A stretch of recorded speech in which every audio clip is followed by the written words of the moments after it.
This is not actually a sermon.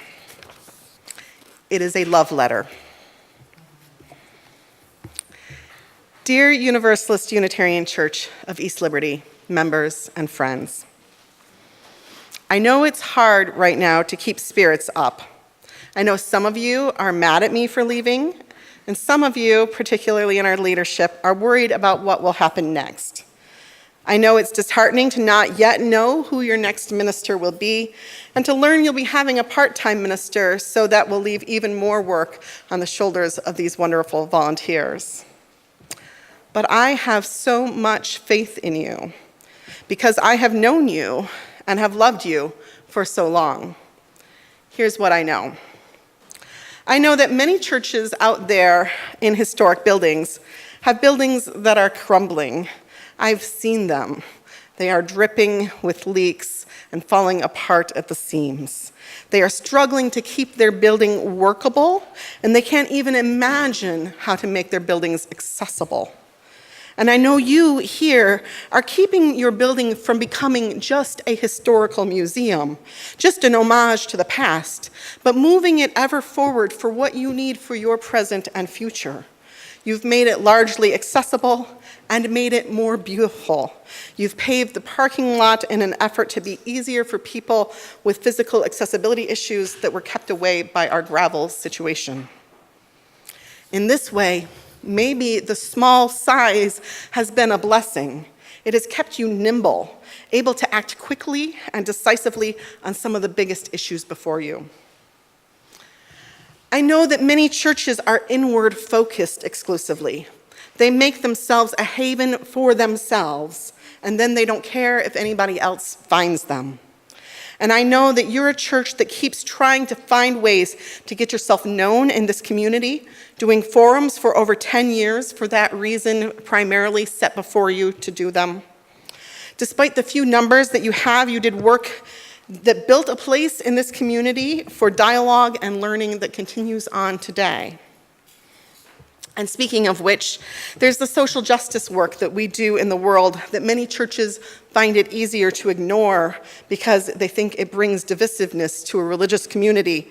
And yet you continue to engage in it, this year taking things even deeper with the idea of adding a social justice theme for the year and planning activities and writing articles and doing teaching and preaching on the issue. You've engaged in the work of justice in this community, and that's had a dramatic effect on making this community a better place. You were the first openly welcoming church in our entire county. The first church in our county, and were for a long time the only welcoming church in this county.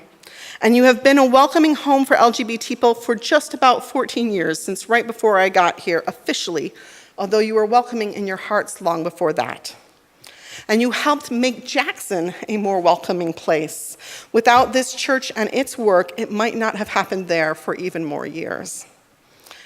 And you're a church that cares about your members. People come to me to find ways for our church to reach out to members who are struggling financially. You bring casseroles to people who are struggling physically. You put loving arms around people who are struggling emotionally.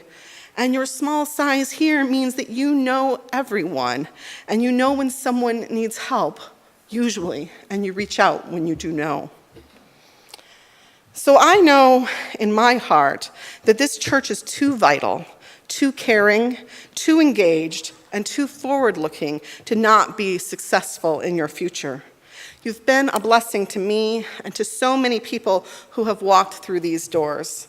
And your next minister, which you will find, and I think it will be soon, will see how caring and wonderful you are, and will love you too. This church has been a blessing to me in more ways than I can count. You excel in taking ministers who are new or who are hurting and building them up and supporting them and growing them into the ministers that they are capable of being. When I came here, I was starting a whole new phase of my life as a mother, and I was a new minister with only 3 years of ministry under my belt, 3 years in churches that had been difficult and soul-crushing years. And you gave me a chance, and you helped me to shine. I often say to our board, and my board has heard this, but I want the rest of you to understand too, that this church understands that ministers can't be everything to all people, and that nobody is excellent in every single way.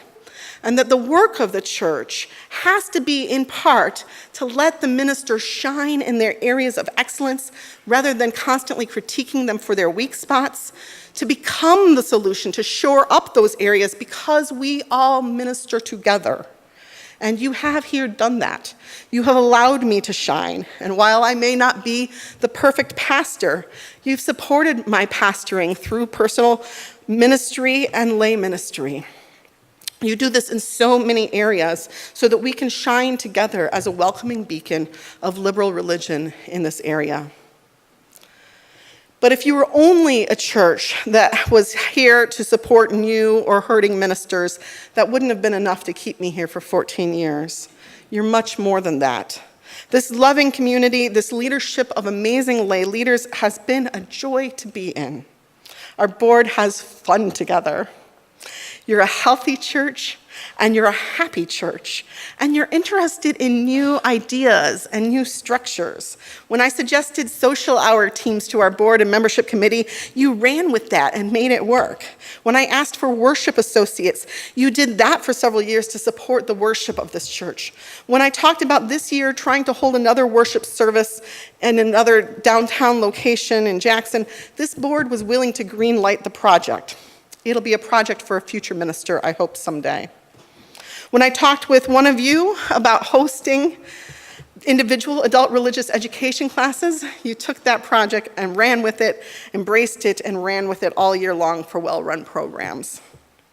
When I said to our board and finance crew that our paving project had to include ramping the schoolhouse that Sharon had advocated for so many years, you heard me and saw that that was done. I've not only been listened to and allowed to become a leader in this community, you've valued my input and given me your own. We did all these things together, and you'll do even more with whoever comes next. And this church gave me the freedom to spread my wings. The leadership of the church heard me and understood me when I said that ministry to me, being a church to me, had to be more than about these four walls. It had to include being in the community, and it also had to include service to our larger denomination and this larger faith. And so you allowed me to give back of my time to our faith and to be vital in our community, and you were there with me and understood it to be part of your ministry in this world. And you allowed me to spread my wings in other ways, whether through teaching or through art, through participation in organizations like Girl Scouts or my study group, whatever it was that I needed both to keep me afloat financially or to keep me engaged and alive personally. You gave me the time and space to do that. You learned about sabbaticals for the first time in your history, and while they were controversial, you lived up to your commitments and the promises that you had made to me when we began together. I've been blessed to be the minister here, and I hope that you have been blessed by being in this amazing church, and that it has worked blessings in your life, either by being there when you needed support, or by giving you a mission, a vision, and when you had the energy to spend it in the world, or by deepening your spirituality and connecting you deeper to this living tradition of Unitarian Universalism, or by growing new ideas, or by helping your children grow into caring and spirit-filled people. I know I've been blessed, and I hope you've been blessed. But I know for certain that this world, this community around us has been blessed by this little church in the Wildwood. And I know it will continue to be blessed by your presence, your ministry to this community, to this world, and to each other long after I have gone. I believe that the world needs Unitarian Universalism. Our history of a faith that has not only fought for justice from abolition and suffrage to LGBT equality and Black Lives Matter, but our faith has proclaimed radical and vital theological messages as well. That faith that says that God is love, that all are loved, that God loves all unconditionally, and that you are welcome here, This faith is a blessing to the world. This faith that says questions are holy, your bodies are holy, and wholly loved. This faith is a blessing to the world. This faith that says radical hope means you keep striving, you keep bending the arc towards justice. This faith is a blessing to the world. This faith that says the earth and we all are interdependent and that all the people are part of one living, breathing organism, and that says that science is completely compatible with our theology and that we are stardust. This faith is a blessing to this world. This faith that says peace will prevail, this faith is a blessing to this world. This faith that says religious authority comes not just from scriptures and not just from the ordained, but from the transforming sense of awe and wonder that you experience each in your own lives. This faith is a blessing to the world. This faith that says there is no original sin and that you are holy and good. This faith is a blessing to this world. And you are this faith, this living tradition. Unitarian Universalism does not exist without its people, where two or more are gathered in its name. You are this living tradition in these walls and in this community, this county. You are Unitarian Universalists in East Liberty, which as we know, is a state of mind. But you are the Unitarian Universalists bringing this living tradition to the entire county and beyond. And the world needs you here. As much as you need this church here, this aching, hurting world needs you here. The people who haven't found you yet, including the minister who hasn't found you yet, they need this beloved community, and you will be a blessing to them as you were to me, and as I hope you are to each other, and as you are to this world. Thank you. Thank you for blessing me, for blessing each other, for blessing this community and this world. Love, Cindy.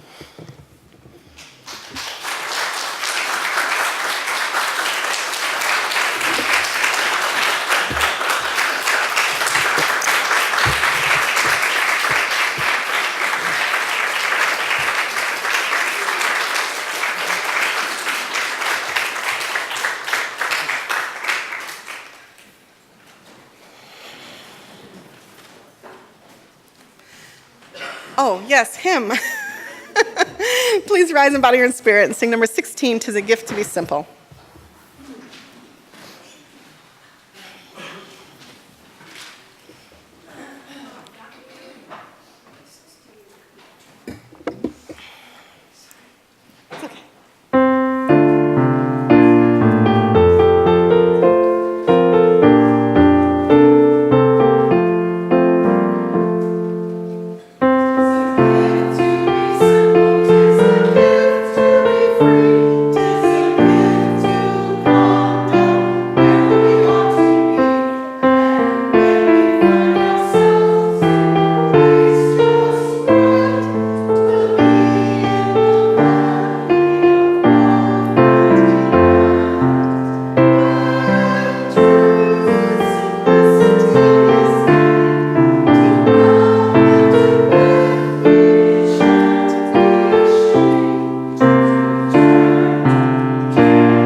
We have some time now for sharing joys and sorrows, things that you need to be held and loved in this loving, beloved community. So if you have a joy or sorrow you would like to share this morning, I invite you to raise your hand. The usher will bring a microphone to you.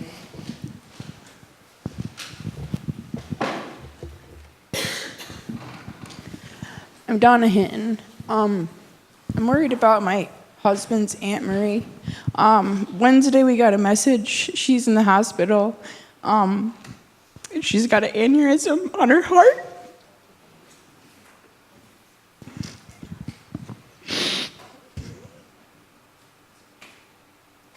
It's doubled in size, and there's issues with the aorta valve, and the surgery's on Wednesday. She'll be in ICU after that for a week or so.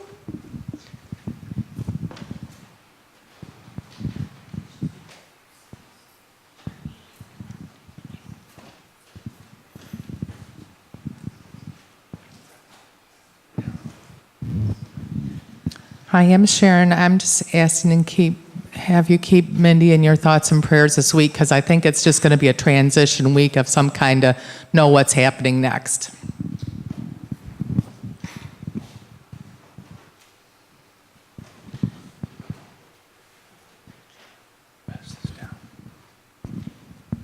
Hi, Jackie Johnson.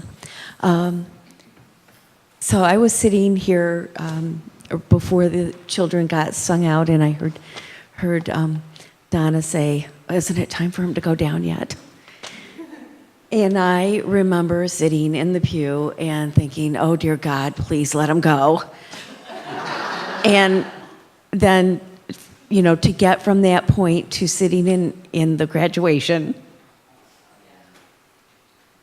And I am just so proud of my kids.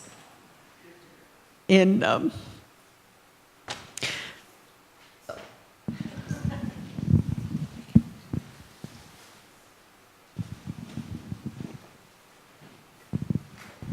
I'm Monica Day, and I'll follow that because my candle is also for the surprise delight to have Aiden's moving out of the nursery and into kindergarten recognized in this place, in this community. It means a whole lot to share in that with you.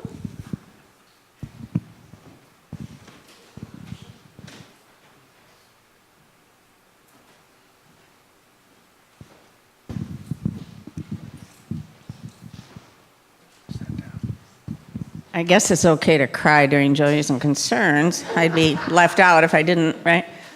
And I'm Gracia Carms, and I've been keeping you all updated about my sister. So the latest thing is that she did, when I was there recently, she moved her left leg just a little bit, which is huge. Not apparently to the people in charge of therapy, but to the rest of us, to her family and friends. It's a miracle. Her new roommate, who is a lovely, lovely, very Christian lady, understands exactly what just happened and is happy to explain it to us. But anyway, we are so thrilled, and I'll be going back out there soon to try to get the therapy people to take interest in and further develop this new skill.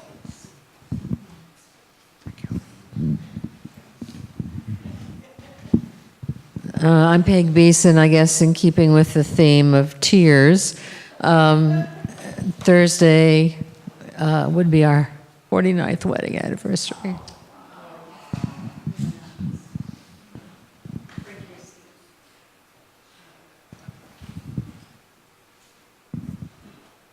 Okay, here's a joy for us. My family really likes to have a good time. So my brothers were suggesting a bike ride on the Falling Water Trail, and my brother-in-law said, and then my brother said, "Oh, you should be our cruise director," or something. He said, "Let's start at Lime Lake, ride into town, stop at my business and park our bikes and go walk to Grand River Brewery and have lunch." And everybody said, "Wow, that sounds great." So we had a great time, and he picked up the tab, which he just loves to do, and I just love that he loves to do that.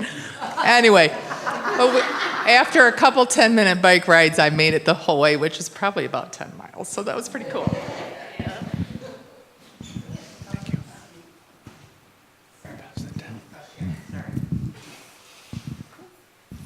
Hello, I'm Robin Wormser. It's a very emotional time. I went to a graduating seniors open house already this morning before church and walked in and was totally blindsided by getting choked up over this sweet girl I've known since she was a fourth grader, and her sister, who also was a former student of mine.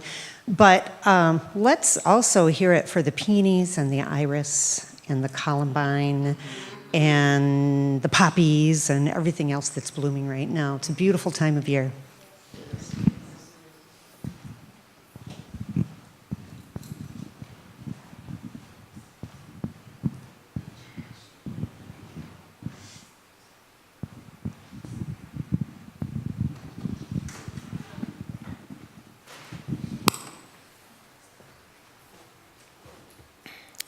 I light one candle for those joys and sorrows that are held silently and also lifted up in beloved community. Our words for prayer or meditation come from John Saxon. I invite you to join me in a time of prayer, meditation, and reflection, to be fully present here and now in this sacred time and space, with ourselves, with each other, and with that which is larger than ourselves. Source of all life, all love, all hope, known by many names and in many ways. We don't know who or what you are, or even whether you can be called a who or what. Our words fail us, our minds fail us when we ponder the enormity, diversity, complexity, wonder, and beauty of the universe and this world. And yet we sense more than know that our lives are part of a larger life, that we are indeed connected with everyone and everything in some one interdependent web of being, and that there is something, both eminent and transcendent, that nurtures and sustains our lives and life itself, something that calls us and all life to greater wholeness and harmony. We give thanks this morning for all of the gifts and blessings of life, for this day, for the beauty and wonder and mystery of life, for our families and friends, for health and work, for opportunities to learn and love and grow, for the love and support of others in times of illness or despair. But we remember, too, that others here in this room, in this city, and around the world live in poverty, hunger, fear, illness, isolation, violence, economic insecurity.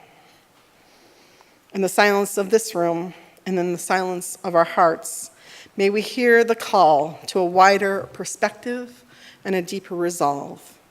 May we live with greater compassion and care for ourselves, others, and creation. May we touch each other more deeply, hear each other more clearly, and see each other's joys and sorrows as our own. May we strive to become more than we are, more loving, more forgiving, more kind and more honest, more open, more connected, more whole. May we heal and be healed. May we face the uncertainties and tragedies of life with hope, faith, and courage, and knowing that life is good and that we are not alone. And in these moments of silence, may our hearts speak silently all of the prayers of our lives, our soul's greatest joys and deepest sorrows, our triumphs and our failures, our regrets and our fears, our disappointments and losses, our hopes and our dreams.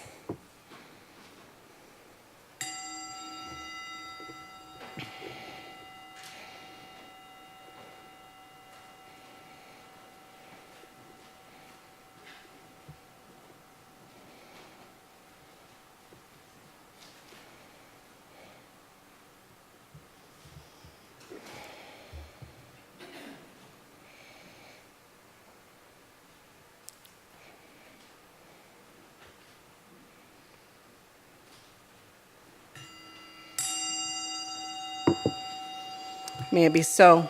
Blessed be, and amen.